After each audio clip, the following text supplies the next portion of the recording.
네, 감사합니다.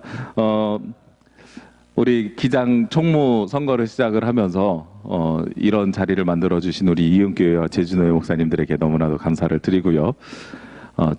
지금부터 영상을 제작을 하려고 하는데 우리 기장교회가 가지고 있는 현황하고 그리고 앞으로 그 통계를 바탕으로 해서 미래를 어떻게 할지를 예측해 놓은 자료입니다. 지금부터 시작해서 몇 개로 시리즈로 지금부터 연속으로 방송을 하려고 합니다. 우리 각 주제별로 소주제별로 나눠서 하는데 영상은 처음부터 끝까지 한 번으로 찍도록 하겠습니다. 약 2013년이지요. 2013년도에 되게 유행했던 책이 하나 있습니다. 바로 2030 대담한 미래라는 책인데요. 최윤식 박사라고 해서 미래학자가 한국이 지금 현 상태로 돌아가면 어떤 상황으로 가게 될 것이냐 하는 것을 예측해 놓은 책이 바로 이 대담한 미래라는 책입니다. 이 최윤식 박사가 한국교회에다가도 되게 중요한 화두를 하나 던졌어요. 한국교회 미래지도라 그래서 2권에 걸쳐서 냈습니다. 그런데 이 책에서 사용하는 여러 가지 통계와 환경과 조건을 가지고 이야기하는데 중요한 게 하나 있어요. 뭐냐면 기본 미래라는 개념을 사용을 하는데 이 기본 미래가 뭐냐면 환경과 조건, 상황이 지금과 동일하다는 가정하에서 10년 뒤를 예측하는 겁니다. 그렇게 10년 뒤를 예측했을 때에 한국교회는 금융위기가 한 번 더 올 것이고 그리고 여러 가지 경제적으로 문제가 생기고 우리가 잘 아는 것처럼 가장 중요하게 연금의 문제가 생길 것이다 라고 이야기하는 게 이 책의 주요한 내용입니다. 그리고 거기에서 주요하게 사용했던 변수로 무엇을 사용했냐면 연령대별로 사람의 수, 인구 수를 가지고 그 미래를 예측한 것이 가장 주요한 환경이었고 조건이었습니다.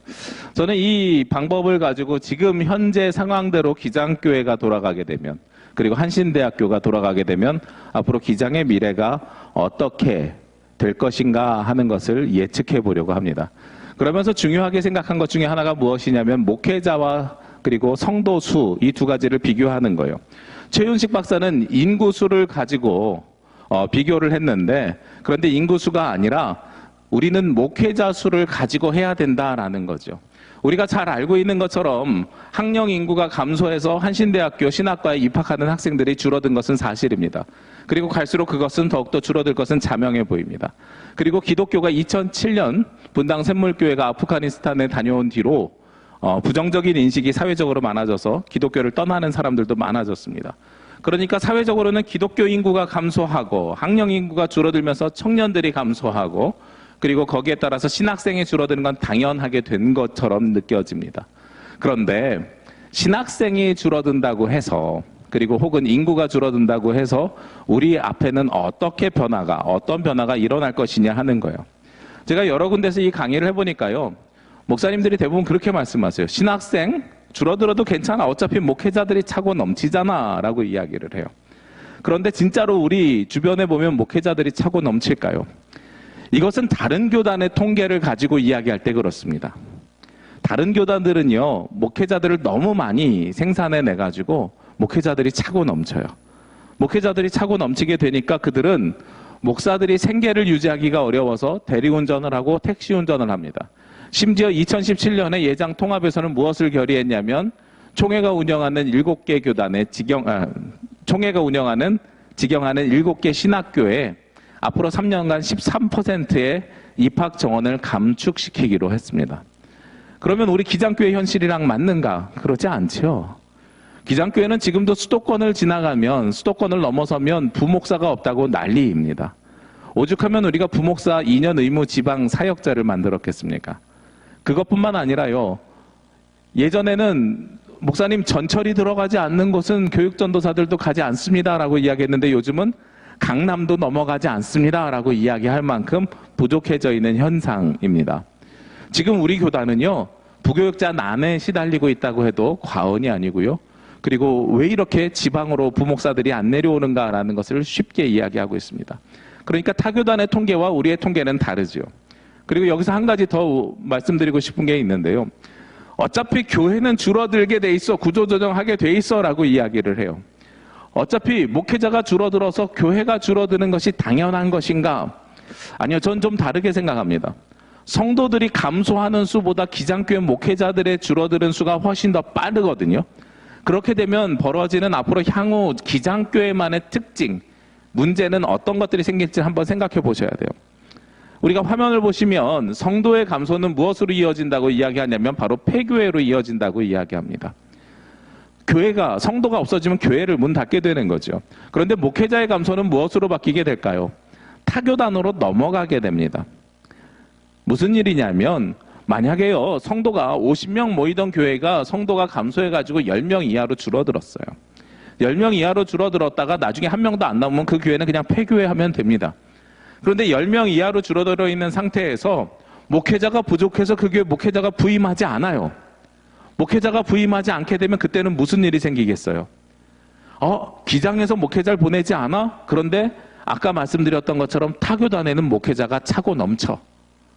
그러면 교회는 결단합니다. 무엇을 결단하냐면 그래, 타교단 목사라도 우리가 모셔야 되겠다라는 게 교회가 당연히 선택할 수 있는 거죠. 실제로요, 전국에 이미 한 교노회는 재판으로 우리가 졌고요. 2개 노회는 소송이 걸려 있습니다. 하나는 예장 통합 목사를 청빙해서, 하나는 감리교 목사를 청빙해서 교회가 타교단으로 넘어가게 생기게 돼 있습니다. 이건 무엇을 가지고 오게 되느냐? 좀 더 길게 보면 성도들의 감소는 그냥 폐교회가 되면서 그냥 교회 자체가 사라지게 되는 상황이 되는 거죠. 그런데 자산은 그래도 남아 있습니다. 교회 건물은 유지재단에다 넣어놓으면 남아있게 되는 거예요. 목회자가 줄어들게 돼서 결국은 교회가 타교단으로 넘어가게 되면 자산이 우리가 남지 않고요, 타교단 자산으로 넘어가게 돼요.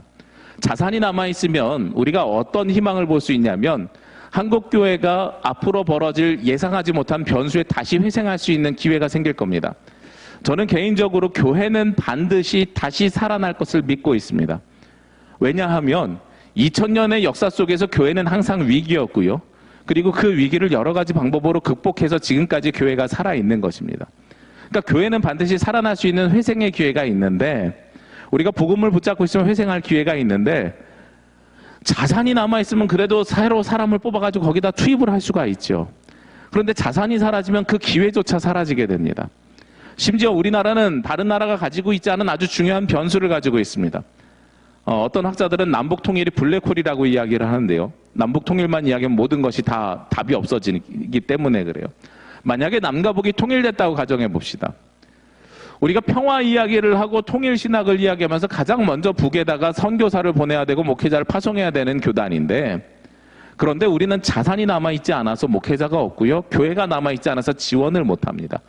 그러면 통일시대를 대비하는 것은 있을 수 없는 일이 되는 거죠. 그래서 성도가 감소하는 것 중요합니다. 우리가 대비해야 되는 일입니다. 그런데 성도들 감소보다 더 빨리 줄어들고 있는 기장의 목사들, 목회자들에 대한 대비가 우리가 없으면 문제는 나중에 되돌릴 수 없을 만큼 커지게 됩니다. 이게 우리가 가지고 있는 가장 절박한 핵심적인 문제 요소입니다. 실제로 2017년에 사업체 조사를 보면 교회가 얼마나 세상에 많은지를 우리가 알 수 있어요. 제일 많은 직종이 아마 학원일 겁니다. 약 6만 개가 넘게 있죠. 그 다음에는 커피 전문점이고요. 그리고 나서 교회입니다. 교회가 약 5만 5천 개 정도가 있습니다. 쉽게 우리가 구별을 하기 위해서는 무엇과 구별할 수 있냐면 편의점이랑 구별할 수 있는데요. 여러분 그냥 길거리 다니면 보이는 편의점 있지 않습니까? 그 편의점이 약 3만 8천 개입니다. 그러니까 길거리에 보이는 편의점보다 교회가 훨씬 더 많이 있는 겁니다.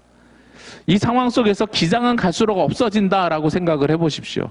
그러면 회생의 기회조차 우리 가운데 주어지지 않게 됩니다.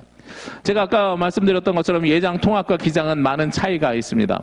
우리가 흔히 기장에서 가지고 있는 통계가 없기 때문에요, 예장 통합의 통계를 가지고 우리가 쉽게 목사님들이 이야기합니다. 교회가 어차피 폐교회 될 건데, 목회자가 어차피 차고 넘치는데, 이런 이야기들을 하는 거죠. 예장 통합은 어떤 상황 속에서 2017년에 직영신학교의 목회자를 감축하기로 결정했냐면, 교회대 목회자의 수를 비교해 보면은요, 교회 하나당 목회자가 약 2.23대 1 정도 돼 있습니다. 약 2.23대 1로 목회자하고 교회 수가 비교되고 있는데요, 기장은 어떻게 되냐면 1.3대 1입니다. 그러니까 교회 하나당 목회자의 수가 1.3명 정도 있는 거예요. 전국의 1637개 교회 중에서 우리는 부교육자 있는 교회가 사실 별로 없습니다. 여기 계신 분들 부교육자 있는 교회가 전국에 몇 개 있는지 아십니까? 너무나도 안타까운 것은요, 우리 교단에요, 부목사 통계는 있어도, 부목사 총수에 대한 통계는 있어도 부목사가 있는 교회가 몇 교회인지는 통계가 없어요. 그러니까 우리는 예장통합처럼 앞으로 목회자가 얼마나 부족하고 혹은 얼마나 과잉이니 목회자를 줄여야 될지 목회자를 늘려야 될지의 정확한 수치조차 내지 못한 상태입니다. 그리고 교회당 목회자 수가 몇 대 몇인지요? 우리 교단에서 아직 통계를 낸 적이 없습니다. 지금 처음 나온 통계예요. 이 숫자를 바라보지도 않고 어떻게 우리가 교단의 미래를 이야기할 수 있고 그리고 현재에 대한 판단과 진단도 없이 어떻게 미래에 대해서 우리가 예측할 수 있고 계획을 세울 수 있겠습니까? 요즘 사회는요, 빅데이터 사회입니다. 데이터를 기반으로 해서 우리의 취약점을 분석하고 우리의 강점을 살려나가는 것이 요즘의 세상입니다. 저는 앞으로 우리 교단이 정말로 아무것도 없이 시작하는 것이 아니라 정말로 지금까지 왔던 직관과 감 이런 것에서 운영되는 것이 아니라요. 이제는 시스템이 갖춰져야 되고 이제는 바탕이 만들어져야 되고 그리고 이제는 데이터가 수집되어서 우리가 어느 부분이 약하고 어느 부분을 보완해야 될지를 고민하고 고려하고 준비해야 될 때라고 생각합니다.